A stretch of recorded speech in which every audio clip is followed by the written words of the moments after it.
Hello and welcome back. In this tutorial, I'm going to take you through statements, comments, indentation, and docstrings. So let's kick in and give a start to this tutorial. To begin with, we're going to look at statements. So statements, they are of two types. We have simple and compound. They can all take one line, but in simple statement, they kind of execute only one part of a command. But in compound, they kind of comprise of two operations at the same time. So let's looking at an example.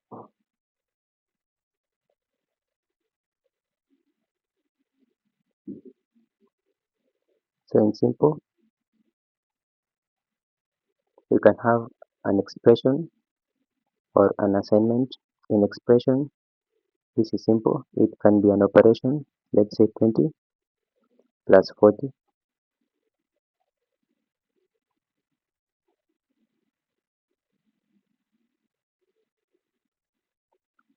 And in terms of assignment, this is simply assigning a value to a variable. So let's have one. Let's say greetings, and we'll assign it to hello, which is going to be a string. I already did a video on variables and data types. If you still feel like you still need some more help or you need to study more on it, you can check out the tutorials. I'll leave the link in the description and you can check them out. So in compound statements,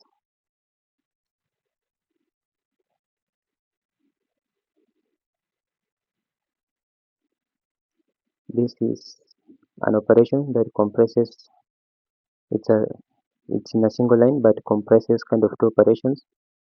Let's say the simplest version of it can be,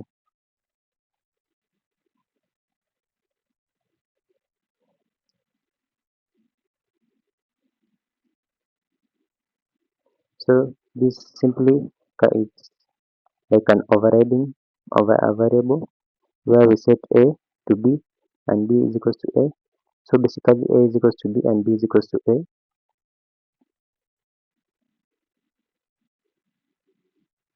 Alternatively, we can have an if statement which comprises of an if, an elif, and an else.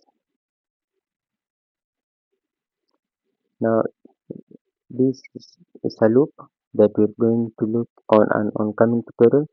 So don't worry too much about this. We're going to look at this at an oncoming tutorial. So with this is basically simple and compound statements. In a simple statement, in statements, simple and compound, it can either be an expression or an assignment. So for single statement, they kind of carry only one operation, but in a compound, it's more of one operation, just in simple terms.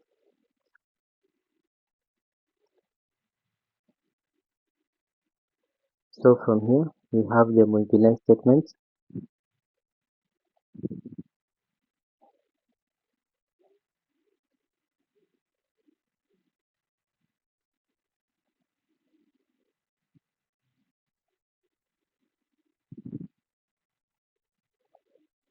For multi-line statements, we use the forward slash. Alternatively, we can use triple quotation marks. We can have an example with the print statement to show it clear, to show it out clearly.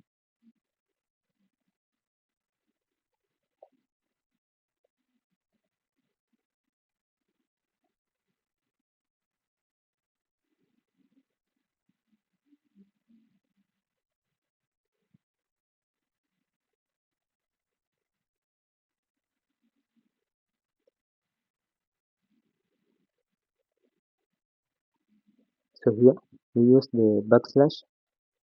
The backslash allows us to write the statements in two different lines, making it a multi-line statement. Now if I print this, it's going to print hello world, but it's okay to keep in mind that this is not an escape sequence. Alternatively, we have an escape sequence which basically use the backslash For example, the backslash n. This prints out the word in a new line in the terminal, but we're not looking into that today. But I'll just show you as an example here.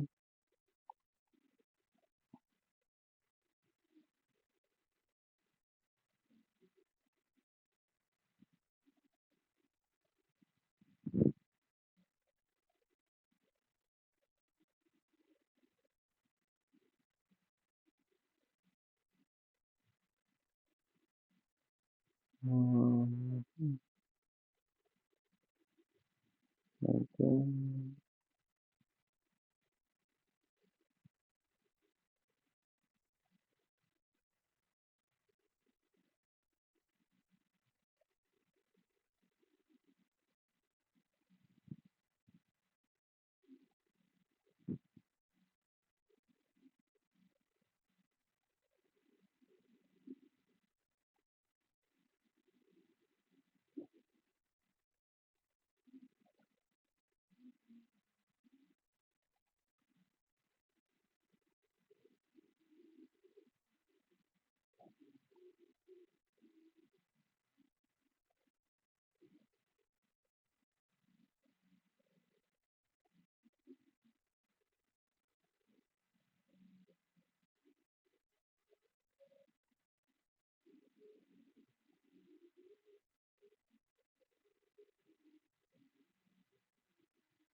Just a few years on some previous code, some previous lines, but here it is clearly illustrated.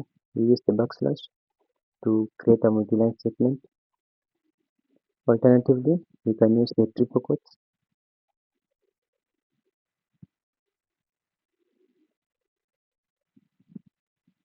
Now with this, you can write as much words as you want in as much lines as you want. It puts no limits. Let's say you can write an, let's say it's an introduction part. And let's say I am Bradley.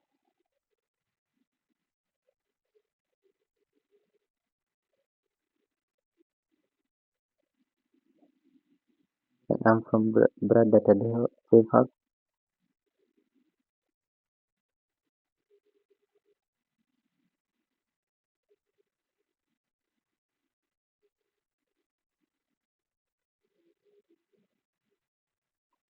And so on and so forth.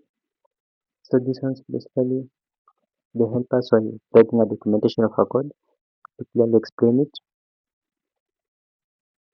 and that's majorly its own benefit. So from here we have the indentations. Now indentation is more important in Python since Python doesn't have semicolons or curly braces to show the different pieces of a code. So in Python, indentation is a strict and it's a must to be observed rule in Python. So let's say for example, you're working on a loop, let's say a for loop. Uh, let's say for I in greetings.